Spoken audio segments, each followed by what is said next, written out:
बिस्मिल्लाहिर्रहमानिर्रहीम अस्सलामुअलैकुम। मेरा नाम है नवीद शेख और आप देख रहे हैं मेरा ये यूट्यूब चैनल। हाल ही में जो भारतीय मीडिया है उसने बड़े बुलंदोबांग दावे किए। उसने बताया अरुणाचल प्रदेश के अंदर जो है हमने पता नहीं कितने चीनी फ़ौजियों को यरगमाल बना लिया, कितने फ़ौजियों को पकड़ लिया, ऐसे कर लिया और भारतीय फ़ौज छा गई और आ गई और पता नहीं क्या क्या उन्होंने वादे और दावे जो हैं वो टीवी के ऊपर चलाना शुरू कर दिए।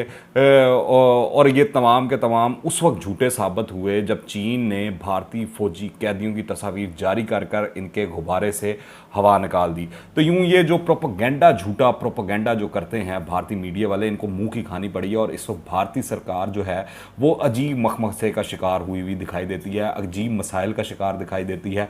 उसकी वजूहात ये हैं कि जो भारतीय जो फौजी सरबराह हैं, ख़ासतौर पर एयर चीफ हो, आर्मी चीफ हो या जो CDS हैं बिपिन रावत, उनके जो बयानात हैं उनसे उनकी परेशानी जो है वो झलक रही है।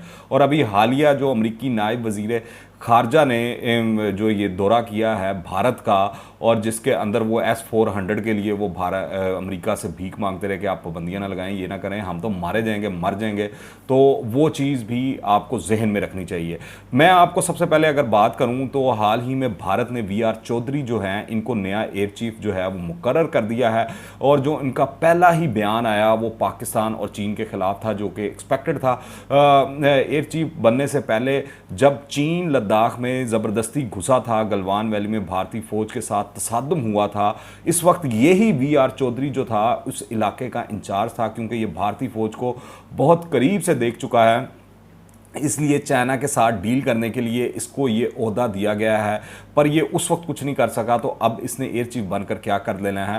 पर इसने आते साथ कुछ हंगामी हालात के तौर पर, इकदामात के तौर पर आते साथ जो ऐलानात किए हैं उसमें इसने कहा कि मुझको जो है वो मज़ीद राफेल तैयारे चाहिए, सुखोई जहाज़ों का मुतालबा जो है वो भी इसने किया है। रूस से S-400 डिफेंस सिस्टम जल्द से जल्द जो है ये हासिल करना चाहते हैं, इस बारे में भी इन्होंने बात की है। और VR चौधरी ने मगरबी ममालिक से एक अपील भी की है पाकिस्तान के हवाले से कि पाकिस्तान के साथ कोई डिफेंस डील ना की जाए, मगरबी टेक्नोलॉजी चीन के हाथ लग जाएगी। असल में इनके ज़हन से वो अभिनंदन वाला मामला नहीं निकलता। हालांकि वो पाकिस्तान ने JF-17 थंडर तैयारों के ज़रिए जो है भारतीय तैयारों को गिराया था, और जो अभिनंदन है उसको उस तरह पकड़ा था रंगे हाथों, और उसको चाय शाय पिला पिलू के बड़े अच्छे तरीके से यहाँ से रुखसत किया था। तो वो सुबकी इनके ज़हन से नहीं निकलती, इनके ज़हन से वो ज़िल्लत नहीं निकलती जो इनको बर्दाश्त करनी पड़ी, फेस करनी पड़ी उस दौरान। तो ये जो मगरबी ममालिक से अपील कर रहे हैं, तो मैं इनको बताता चलूँ, पाकिस्तान ने अपना जो मुस्तकबिल की डिफेंस के जो भी मामलात हैं, चीज़ें हैं, वो सब के सब चाइना पे इन्हिसार करना शुरू कर दिया है। पाकिस्तान को बड़े अरसे से मालूम था कि जो ये मगरबी इत्तेहादी ममालिक हैं या अमेरिका वगैरह जो है ये नहीं चाहते कि पाकिस्तान फ़ौज जो है वो मजबूत हो, पाकिस्तान का डिफेंस मजबूत हो। तो पाकिस्तान ने बड़ा अरसा पहले ही अपनी पॉलिसी शिफ्ट कर ली थी इस सिलसिले में, और जो रही सही चीज़ें रह जाती हैं वो पाकिस्तान खुद प्रोड्यूस करता है। भारत की तरह जो वो तेजाज हैं वो नहीं बताता, कि जिसको लेने के लिए कोई दुनिया में तैयार नहीं होता। और अब इस वक्त भारतीय हुकूमत जो है वो पैसे खर्च के वो कह रही है कि आप मुफ्त में ले लें, उठा लें ये तैयारे, बस यहाँ से किसी तरह फ्लाइंग कॉफिन्स जो हैं इनको उठा लें। तो वो बेचना चाह रही है, क्योंकि पाकिस्तान को सबको मालूम है मलेशिया को बेच रहा है, अर्जेंटीना को बेच रहा है JF-17 तैयारे।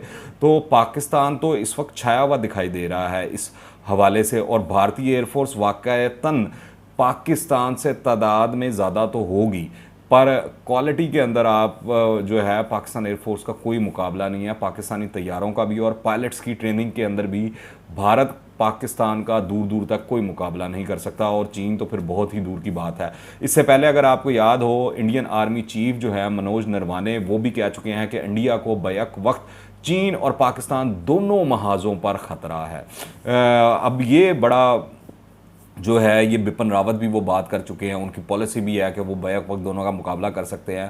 तो जो हालात दिखाई दे रहे हैं, जो बयानात आ रहे हैं, जो पैनिक सिचुएशन है मोदी की, राजनाथ सिंह जो भागे भागे कभी रशिया जाते हैं, फ्रांस जाते हैं, कभी अमेरिका जाते हैं, और जो जयशंकर जो हैं वो रहते ही इस तरह है कि आजकल अमेरिका है, और जो भारतीय जो सेक्रेटरी खारजा हैं उसके बारे में भी इस तरह लगता है कि वो भी अमेरिका के अंदर ही शायद शिफ्ट हो चुके हैं। तो उससे नज़र आ रहा है कि भारत की परेशानी क्या है, भारत के मसाइल क्या है।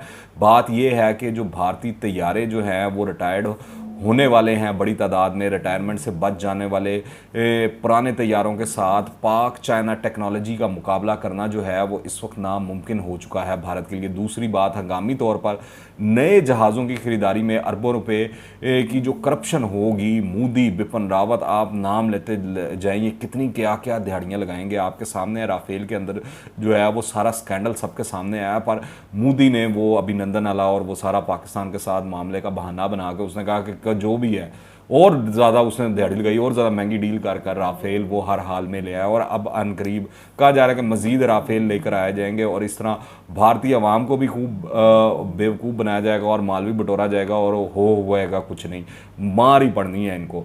फिर अभी चंद रोज़ पहले की अगर आप बात मैं आपको बता दूं कि मैं क्यों कह रहा हूं कि मार ही पड़नी है इनको, तो ये एक हफ्ते पुरानी बात नहीं है कि चीनी फौज उत्तराखंड में 5 किलोमीटर तक अंदर आई और इसने पुल तबाह किया। घोड़ों पर ये आए थे और आराम से निकल गए और भारतीय मीडिया पूछता ही रह गया कि आपने भाई उनको पकड़ा क्यों नहीं, उनके साथ मुकाबला क्यों नहीं किया।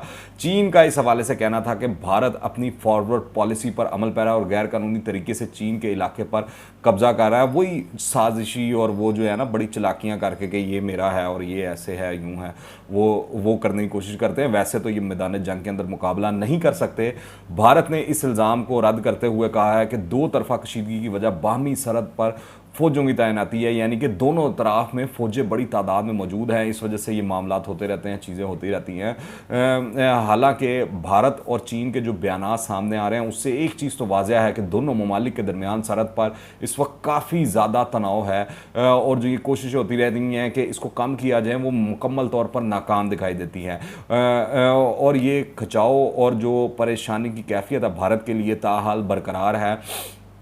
अब तो हर कोई ये कह रहा है कि मुस्तकबिल करीब में इस कशीदगी में कमी की बजाय इजाफे का इम्कान ज़्यादा है। उसकी वजह ये है कि चीन भारत को ये पैगाम देना चाहता है कि इसने क्वाड जो ग्रुप है उसमें शामिल होकर अच्छा नहीं किया और इसलिए मुस्तकबिल में हालात भारत के लिए मज़ीद कशीदा हो सकते हैं, क्योंकि क्वाड की तश्कील वाज़ह तौर पर चीन मुखालिफ एक इत्तेहाद है और चीनी असर रसूख को कम करने के लिए है। भारत ने इसमें शामिल होकर ये पैगाम दे दिया है कि वो मगरबी ममालिक की कठपुतली बन चुका है, उनके हाथों में अब खेलेगा। चूँकि भारत ने मगरबी ममालिक के साथ ये इत्तेहाद कर लिया है तो इससे अब मज़ीद पेचीदगियाँ जो हैं आने वाले दिनों में बढ़ती हुई दिखाई दे रही हैं। आप देख लें कि जो चीन है वो और भारत, इस क्वाड ग्रुप के अंदर वाहिद भारत एक ऐसा मुल्क है जिसकी सबसे लंबी सरहद जो है चीन के साथ मिलती है और बाकी जितने ममालिक हैं उनकी कोई सरहद नहीं मिलती। और जब सरहद मिलती है और ये मुतनाज़ा सरहद है तो आप खुद अंदाज़ा लगा सकते हैं कि चीन भारत को क्या फैंटी लगाएगा और क्या मामलात होंगे। और ये सारे गुज़िश्ता वीलॉग्स भी कर चुका हूँ, पहले भी बता चुका हूँ वाज़ह तौर पर कि चीन जो है वो अपनी साइड पर तमाम इंफ्रास्ट्रक्चर भी मुकम्मल कर चुका है, रोड्स भी बना चुका है, सारी चीज़ें कर चुका है और इस हवाले से भारत काफ़ी पीछे है और भारत को काफ़ी मार पड़ती हुई आने वाले दिनों में लद्दाख के अंदर, अरुणाचल प्रदेश के अंदर और ये जो दीगर इलाके हैं यहाँ पर काफ़ी मार पड़ती हुई दिखाई दे रही है। और इसकी वाहिद वजह जो है वो ये है कि अमेरिका जो है भारत को इस इलाके का थानेदार बनाना चाहता है, जो कि किसी भी सूरत पाकिस्तान हो, चीन हो या दीगर ताकतें हों उनको कबूल नहीं है। वो चाहती हैं कि तमाम आप मिलकर बराबरी के असूल पर जिसका जो रोल है, जिसकी जो जितनी अहमियत है, या आप इस तरह कह लें कि जिसकी जितनी औकात है उसके मुताबिक वो किरदार अदा करे और वो मामलात को आगे लेकर बढ़े।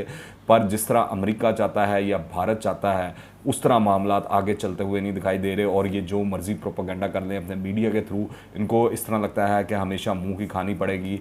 इस हवाले से वो जो 5G टेक्नोलॉजी हो या इंफॉर्मेशन वारफेयर हो या 5th जनरेशन वारफेयर हो, इस हवाले से पाकिस्तान और चीन इस वक्त भारत से काफ़ी आगे दिखाई देते हैं।